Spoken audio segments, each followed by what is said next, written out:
Hello everyone from Patio Frutal.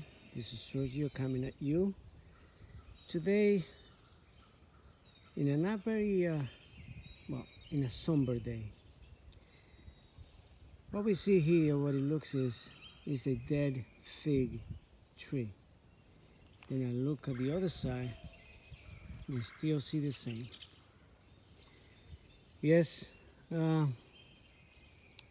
looks like I have killed my fig trees. And why did that happen? Well, it has to do with supplying too much nitrogen to your trees. As you know, I live in Zone 6B in New England, in Rhode Island, to be specific. And it's a very harsh place for a fig to survive to begin with. So I have this fig tree here for going on 6 years. Actually, 5 years, 6 summers. And through and all, I have done this before. Put too much natural fertilizer, which is chicken manure, to my fig trees. And I kind of maybe didn't learn my lesson back then, 4 years ago when this happened. I ended up putting shovel full of chicken manure at the base of it. That you see on the bottom there, that's wood chips. But I put them in early March. I put some chicken manure after I cleaned my chicken coop. And the mistake there is that when you put fertilizer on your plants and there's no leaves on it, well, there's no way for you to know that you have overdone it. Because had it have leaves on it, I would have seen the leaves wilting a little, and I would have known that I overdid, and I would have applied a hose with dripping water for days at a time, so flush them out of the system. So so that's what happened over here. It was, by the end of May is when you start getting leaves in your figs over here in New England. So by the time I realized that my tree was there, it was too late. As you remember, when I uncovered this fig tree, it was green about to good 5 feet tall, and then it just died back, and I couldn't tell why, but that's the reason. I overfeed it with chicken manure, and that's what happened. So that's two trees. Now this doesn't only happen on my figs. Over here I have a pawpaw. Those who don't know what a pawpaw is Native American fruit. It's the largest Native American fruit, and it's the most delicious thing you'll taste from the United States. So that one, it's a tall tree. I did the same thing as I'm going to show you right here. This that you see right here, this is the chicken manure. As you can tell, that's what it is. Wood shavings from the chicken manure, and that the same thing killed my trees. But so those are 3 trees related to the chicken manure that die. But now we're going to look at this over here, and these are, as you see, these are in grow bags, and this one did not get killed by the chicken manure. This one got killed by dehydration.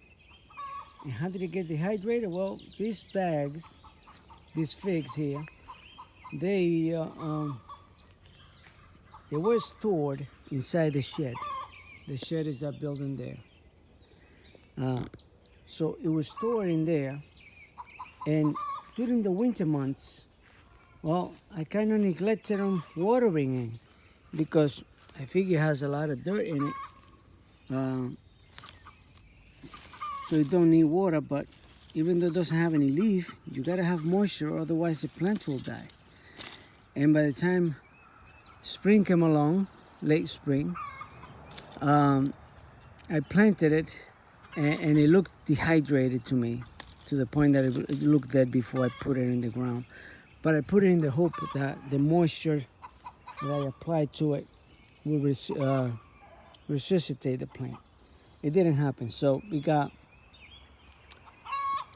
that one in the middle, doesn't apply because that one was in ground and it was in a separate location. And that one didn't get chicken manure. But that one is a transplant. I had that one in another place over there next to the pergola, and I transplanted over here. And as you can see the greenery in the bottom part. See, down here, from here on is green, and from there on is green. So that means it's gonna survive, even though, and you can see the growth. It's already starting to happen on the bottom there. So this one, I'm not worried about because I put that one inside the bag because at the end of the summertime, I'm going to dug out with the bag and store it. But this time, I should have a shelter that will have moisture and it will tell me when it's dry. So, but anyway, so there is 3 more here that are dead. And there's 1 more here. So, live and learn. I should not apply this fertilizer, natural fertilizer from the chickens, to my figs that early on, or not that many, not that much. But live and learn. So there you go. It's too bad that I did, but this is survive it because it didn't get applied fertilizer. And I also have some other since I'm not too far from it, so I'm already starting to prepare for the next wave of fig plants. So I have over here this baby fig, and this one is a black mission fig, and this one is a yellow long neck.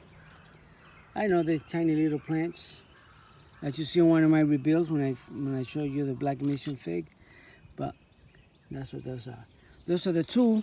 So how many we got? We got 2 left, 3, and then I have 1 more here. This is number 4, and this one is let's see what this one is. This is an Olympian fig, but this one I ordered that one early spring on the big rebuild. And although my big trees, they look dead, they're not dead. They just die back all the way down to the bottom. And as I'm going to show you back here, I'm going to show you a little growth coming up. I don't know if you can pick it up. Let's see. It's well right there. Follow my finger. See that little green? That's the growth starting to come up. The plant, I very doubt I'll get some figs at the end of it, at the end of the year. Same goes for this other one. This is the Chicago Hardy. You can see some green coming up on the bottom, but it's not what I expected to have it survive all the way up to here, to like 3 or 4 feet tall. You know, we're getting a lot of figs. It's just a dieback, but that's what happened. You overdo it, and sometimes it happens. You just pay the consequence. So there you go, guys. From Patio Frutal. Did I kill them? Yes, I did. But it's a dieback. So, welcome back.